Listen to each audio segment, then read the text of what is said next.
Graça e paz, irmãos. Boa noite. É uma alegria muito grande saber que o Senhor veio receber a nossa adoração nessa noite.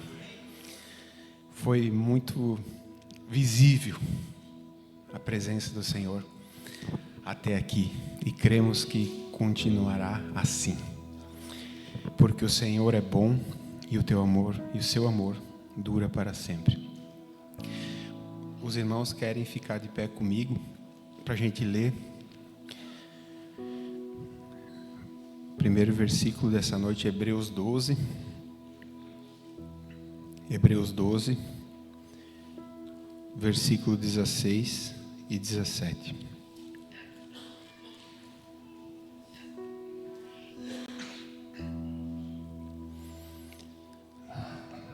Livro de Hebreus 12, capítulo 16 e 17. Nem haja algum impuro ou profano, como foi Esaú, o qual, por um respasto, vendeu o seu direito de primogenitura. Pois sabeis também que, posteriormente, querendo herdar a bênção, foi rejeitado, pois não achou lugar de arrependimento, embora com lágrimas tivesse o buscado. Pai, em nome de Jesus, eu oro nessa noite para que o Senhor nos traga, que o Senhor traga para mim, que o Senhor traga para cada um que está aqui e para cada um que está nos ouvindo também pela internet, um despertamento. Despertamento não esse que vem por palavras de sabedoria humana, mas um despertamento que vem do Senhor, para aquilo que o Senhor tem para nós como igreja nesse tempo. Em nome de Jesus, amém. Pode sentar, irmãos. O autor da carta aos Hebreus citou aqui um acontecimento que se deu lá no Antigo Testamento, no livro de Gênesis. Um acontecimento que se deu com a pessoa de Esaú, filho de Isaac, irmão de Jacó. E o assunto que ele estava tratando aqui, ele fala que não haja nenhum impuro ou profano, principalmente a palavra profano. Por que Esaú foi profano? Porque ele rejeitou a primogenitura. E às vezes para nós, nos dias de hoje, a gente nem entende o que significa direito e talvez nem tenha tanta importância mais a questão de primogenitura em si.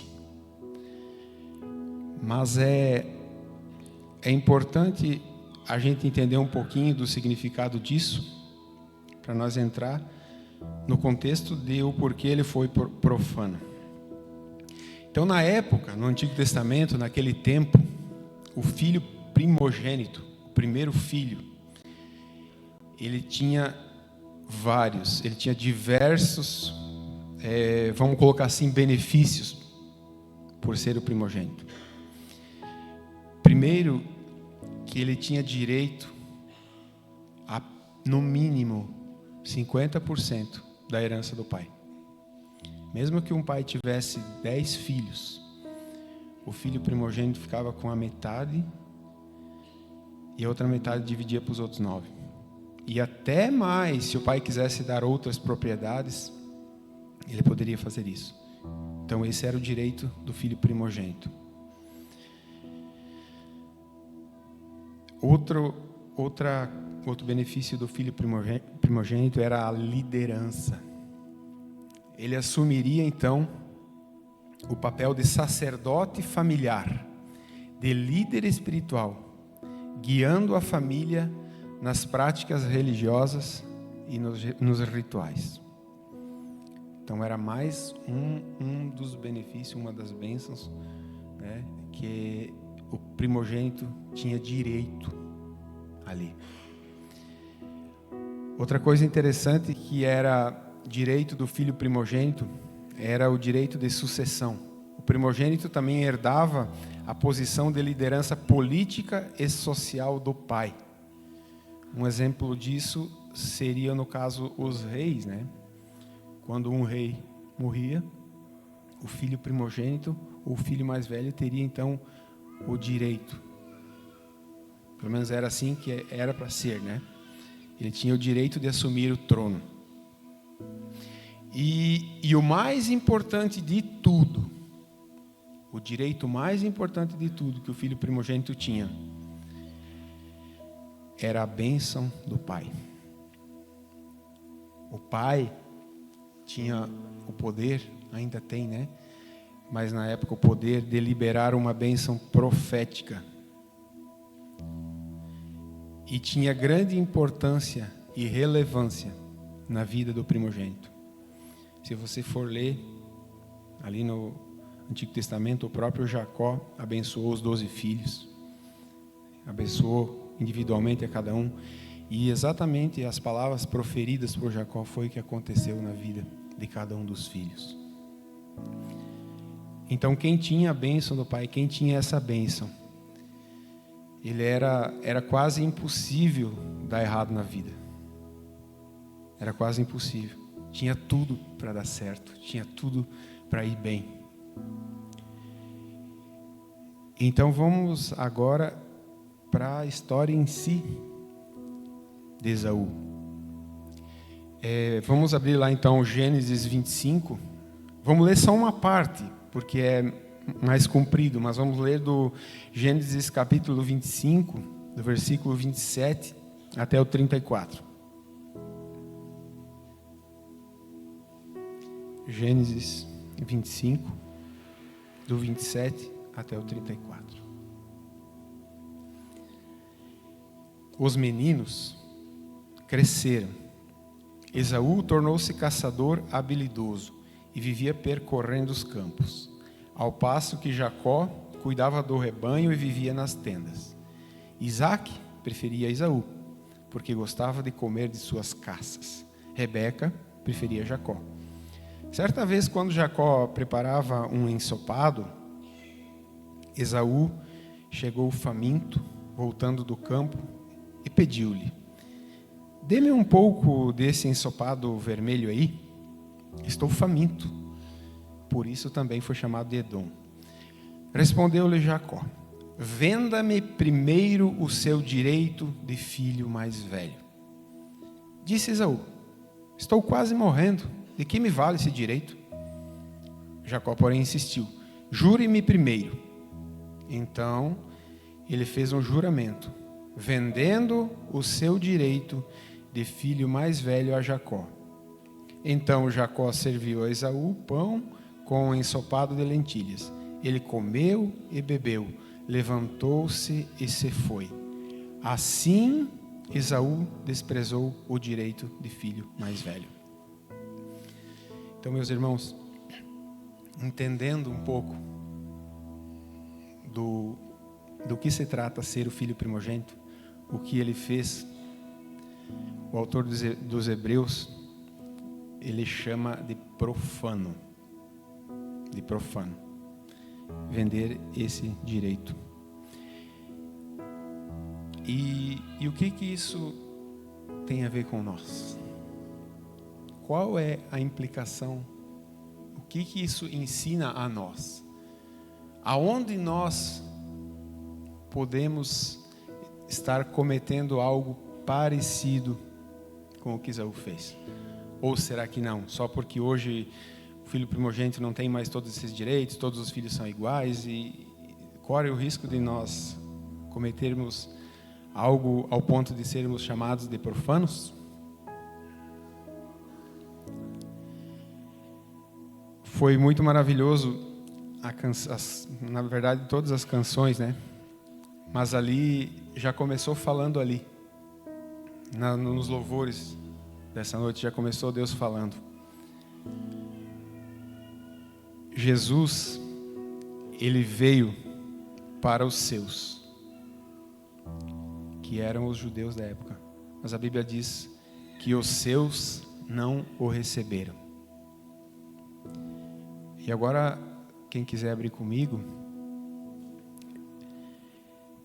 Evangelho de João 1, capítulo 12.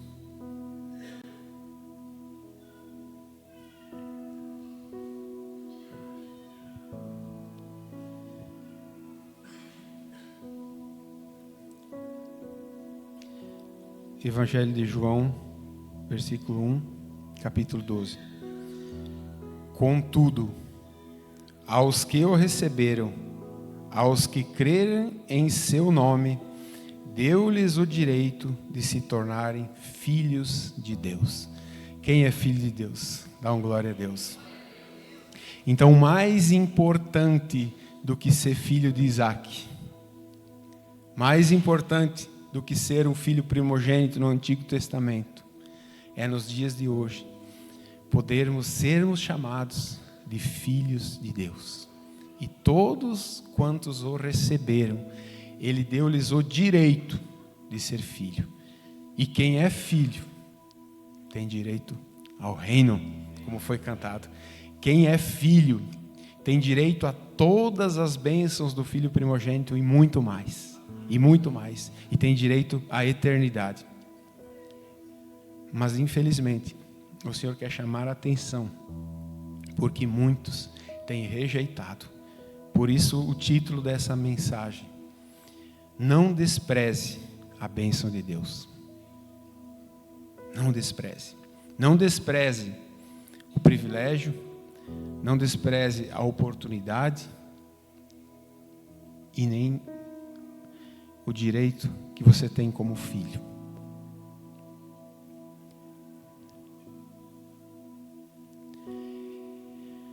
Algumas pessoas desprezam a oportunidade de aceitar Jesus como o seu único e suficiente Salvador. Muitas pessoas dizem: eu também sou filho de Deus. Todos somos filhos de Deus. Mas a verdade não é essa. Todos sim somos criaturas.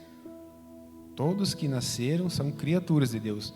Mas filho de Deus, só aqueles a quem recebe Jesus Cristo. Daí sim, Ele dá o direito de ser chamado de filho. Aí sim, tem direito a todas as bênçãos e promessas. Todas essas maravilhas que o Senhor tem preparadas. Outros aceitam o direito de filho, mas vivem, sabe como? Como escravo. A canção também falou disso antes.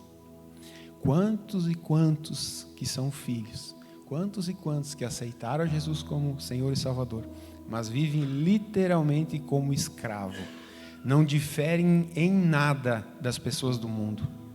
Vivem uma vida muitas vezes desgraçada, muitas vezes uma vida triste, sem a alegria que poderiam ter e gozar por ser filho, por ser livre do pecado, livre da culpa, livre das acusações, da ansiedade, livre do medo.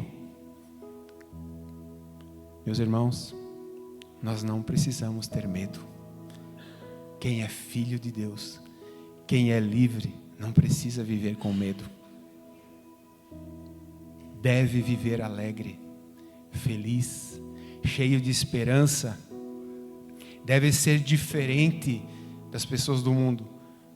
Porque afinal de contas, ser filho de Deus é diferente do que ser apenas uma criatura que vive um dia após o outro, sem esperança, só pensando no aqui e agora.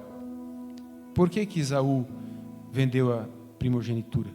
Porque ele estava pensando naquele momento só. Portanto, é que agora eu estou com vontade de fazer isso, e eu vou fazer isso. Não importa o que vai acontecer para frente. Não estou preocupado com a consequência, eu estou preocupado em me satisfazer agora. Isso tem que cuidar. Isso é perigoso.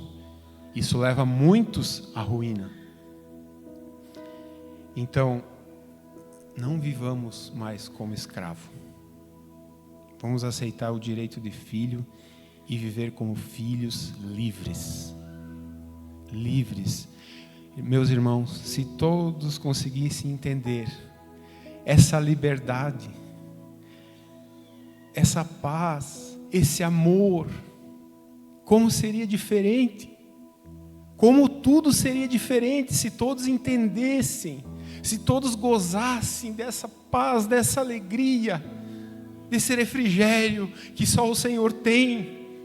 Mesmo quando nós passamos, sim, muitas vezes por aflições, como Jesus disse que passaríamos, mas há sim uma paz, há sim um refrigério, há um descanso que não tem explicação, não há palavras que possam descrever isso.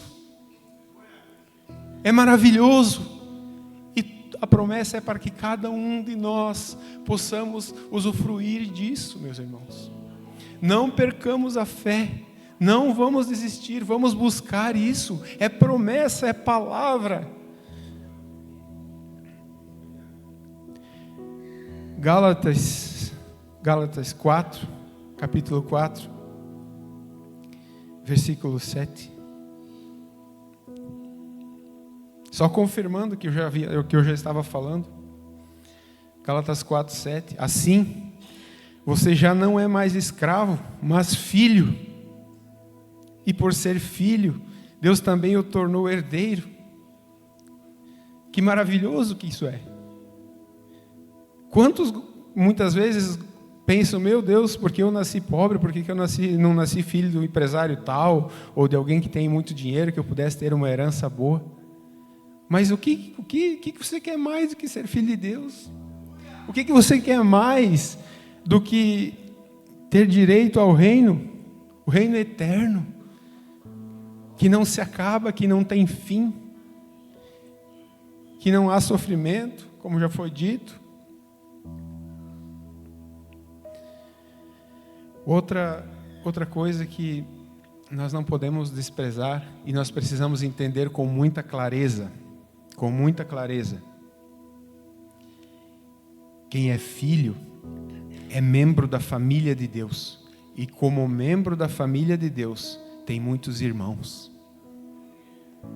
Não tem como você querer ser filho de Deus e não considerar os irmãos, não querer ter comunhão com os irmãos, não se importar com os irmãos, não amar os irmãos, não perdoar os irmãos, não suportar os irmãos. Não tem como. Então, vem junto no pacote. Mas é bênção pura, meus irmãos. É bênção pura.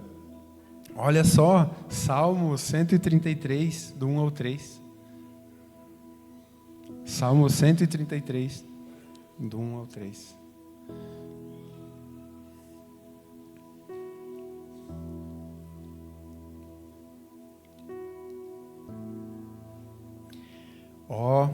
Como é bom e agradável viverem unidos os irmãos. É como óleo precioso sobre a cabeça, o qual desce para a barba de Arão, e desce para a gola de suas vestes. É como o orvalho do Hermon, que desce sobre os montes de Sião. Ali ordena o Senhor a sua bênção e a vida para sempre. Aonde que o Senhor ordena a bênção?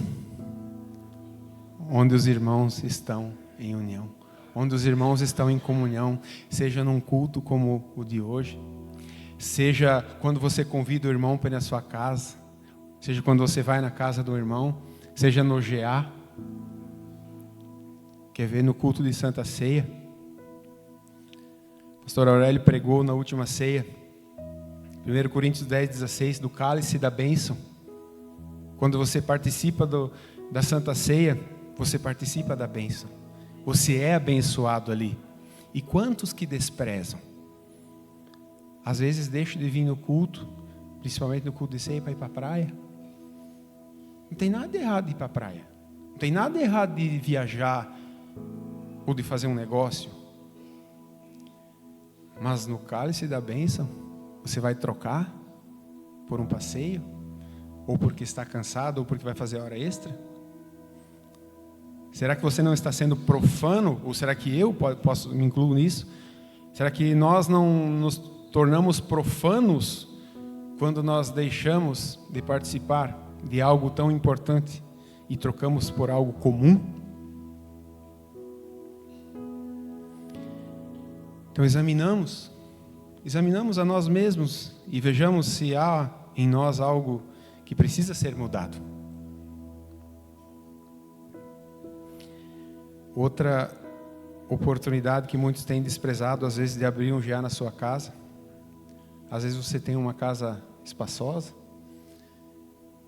onde você poderia ter um GA ali. Mas você, para não perder o comodismo, e porque, querendo ou não, é um pouco chato, sabe? Receber pessoas, aquele compromisso, toda semana ali, né? Ter que deixar a casa arrumada e tal. Você perde essa oportunidade. Você despreza essa oportunidade. Por que isso é importante? Tem um exemplo que aconteceu e está registrado na palavra. Está registrado em 1 Crônicas 13. Na época do rei Saul, a Arca da Aliança tinha sido levada pelos filisteus. E tempo depois, quando Davi chegou ao trono, ele falou, isso não está certo, vamos buscar a arca de volta. E deu uns problemas lá no transporte, né? E a Arca da Aliança ficou na casa de um homem chamado Obed-Edom. E nós vamos ler só o versículo 14, 1 Crônicas 13, versículo 14. Vamos ver o que diz ali.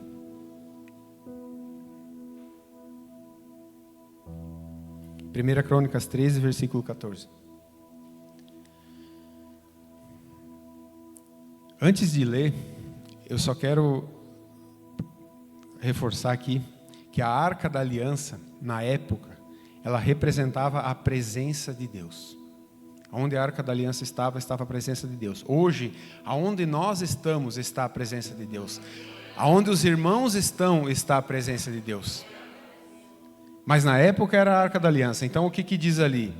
A Arca de Deus ficou na casa dele por 3 meses. E o Senhor abençoou a sua família e tudo o que ele possuía. Então onde está a presença de Deus, há bênção sim. Tem que haver bênção. Onde os irmãos estão reunidos, há bênção. Então não perca essa oportunidade.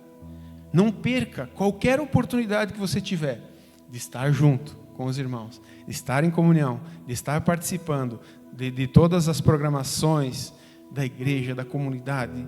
Esteja. Não despreze a bênção de Deus. Algumas pessoas entraram em situações desastrosas por desprezar o que de fato é importante e perderam coisas que podem ser irrecuperáveis. Alguns exemplos. A mulher de Ló, está lá em Gênesis 19, 26, a mulher de Ló perdeu a vida porque amou mais a cidade de Sodoma e por isso transformou-se numa estátua de sal. A maioria já conhece a história. Quantos hoje amam mais o status do que o direito de ser filho de Deus?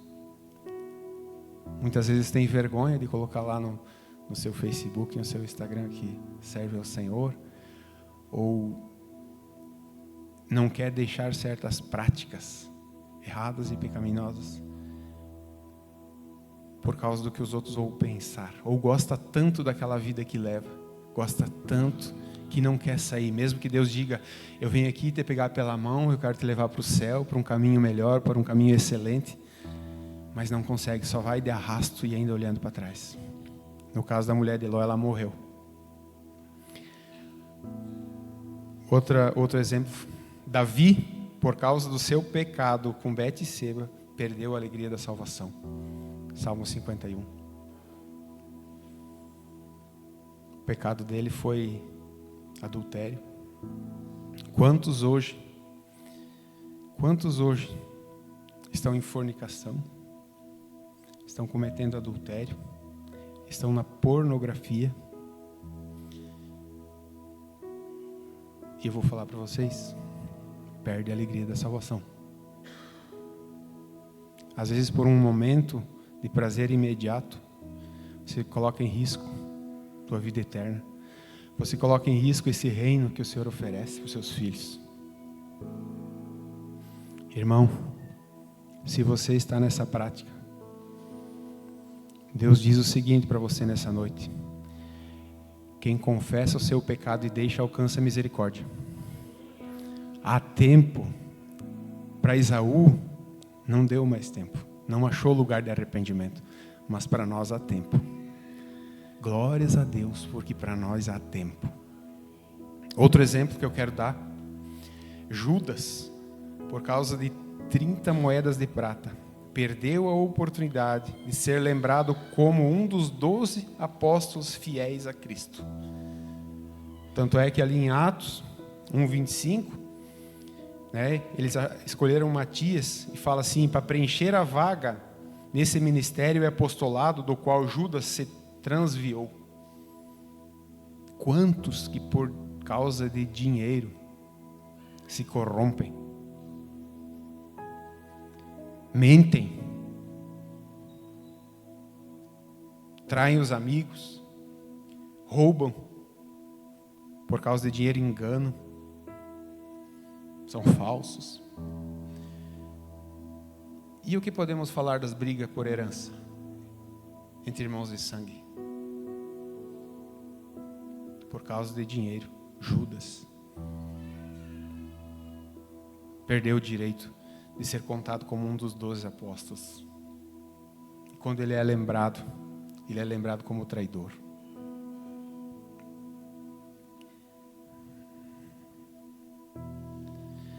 Nós, muitas vezes, costumamos tocar o pau nos políticos. Quem já falou mal dos deputados aí? Agora, se nós tivéssemos a oportunidade que eles têm, como é que será que nós agiríamos? Não é? Como nós somos nas pequenas coisas, provavelmente nós seremos nas grandes. Quem é fiel no pouco vai ser fiel no muito.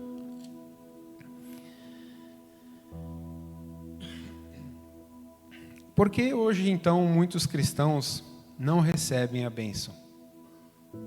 Às vezes a pessoa é cristão, está na igreja há algum tempo já, às vezes até há bastante tempo, e não recebe as promessas e as bênçãos de filho.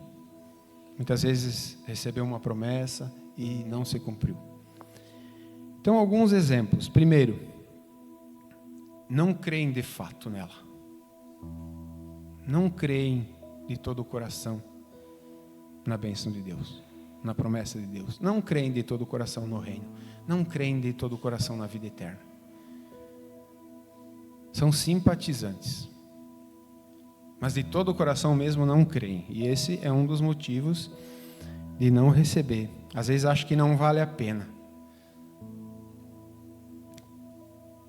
A Bíblia registra que Deus responde às nossas orações. Mas nós não oramos e não buscamos a Deus diariamente. Então esse é o sinal de que nós não cremos de fato. Se você quer saber se você crê mesmo de verdade, olha para a tua vida de oração. Olha para a tua vida de leitura da palavra, tua vida de jejum, tua vida de consagração. Ali está a resposta. Não sou eu, não é o irmão que vai dizer se tu crê de verdade ou não. É a forma que você vive que diz. Porque a palavra diz, Jesus diz, que se nós orar, Deus responde. Se nós pedir direção, o Espírito Santo nos guia toda a verdade, em todas as áreas. O Senhor nos responde. Agora, quando nós não buscamos Ele, quando nós não oramos, quando nós não lemos a palavra, é um sinal claro de que nós não cremos. Mas creia, irmão, creia que não há ninguém tão fiel quanto o Senhor. Ele não pode mentir. Ele não é homem para que minta. Vai contra a sua natureza. Deus é perfeito. Outros não recebem porque, por não esperar o tempo correto de usufruir a promessa. Alguns até creem. E por isso mesmo, querem agora mesmo. Não querem esperar, querem para imediatamente. Deus tem planos sim para nós. Deus tem sim bênçãos para nós e promessas para nós. Mas há um tempo determinado para as coisas acontecerem. Então, às vezes, você tem uma promessa, está esperando algo e ainda não aconteceu. Continue perseverando. Continue firme na esperança, naquele que é fiel para cumprir. Um terceiro motivo de não recebermos as promessas ou alguma bênção prometida é não trabalhar pelo cumprimento da promessa. Tem gente que acha que tudo que Deus promete cai do céu e de mão beijada. E isso é um engano. A verdade é que você deve trabalhar e muito, porém com a fé de que Deus o abençoará e o ajudará a chegar lá. Eu até tenho um testemunho pessoal em relação a isso. Em fevereiro de 2011, a gente recebeu uma palavra de que a gente teria um negócio próprio, que não iria mais trabalhar em CLT. E eu vou falar para vocês, irmãos, eu criei de verdade, eu criei de fato nisso. Até a minha esposa anotou lá no caderno o dia que a gente recebeu. E ainda foi assim, ó, a promessa foi, e não vai demorar. Não vai demorar. E passou 1 ano, e eu não fiz nada. E passou 2 anos, e eu não fiz nada. E passou 5 anos, e passou 8 anos, e nada. Mesma coisa, mesma vidinha. É? Aí a gente às vezes começa até meio que desconfiar da promessa. Mas graças a Deus que nós temos irmãos e líderes que nos orientam, que nos ensinam. E chegou um tempo que eu fui ensinado e eu entendi que eu tinha que fazer a minha parte, que eu tinha que me preparar. E quando eu fiz isso, quando eu me sujeitei, quando eu me submeti, quando eu me preparei, foi muito rápido. Então, para a glória de Deus, faz 2 anos que eu tenho meu negócio. Não é um negocião, uma grande empresa com muitos funcionários, mas conforme a promessa que eu recebi, um negócio meu, que eu trabalho, né, não mais como antes, exatamente como disse lá. Foi muito claro para que você possa governar o teu tempo. Hoje, se eu decidir não trabalhar no sábado, eu não trabalho. O final do ano passado a gente teve uma conferência lá em São Paulo. Trabalhei até quarta-feira, quarta noite, São Paulo, só segunda de volta.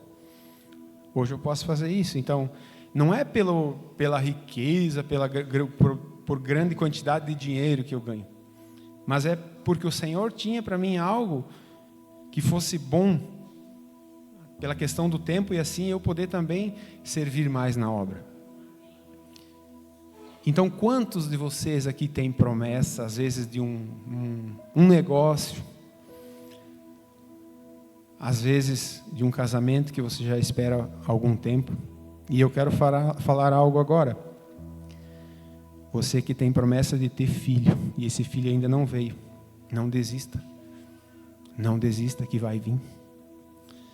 Porque ninguém tem mais interesse em filhos do que o Pai do céu, o verdadeiro Pai, que não falha jamais, que não decepciona jamais os seus filhos.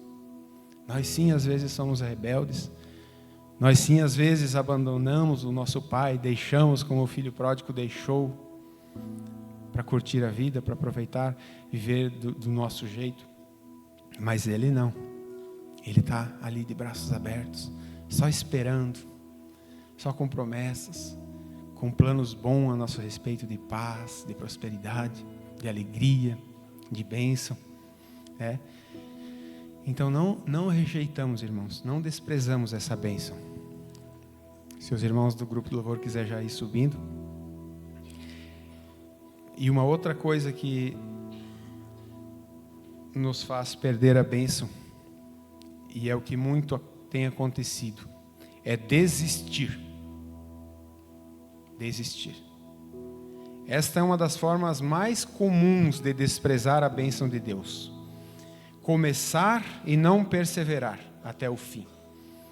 O teste do tempo, das dificuldades, do trabalho e das adversidades, faz muitos abandonarem a caminhada.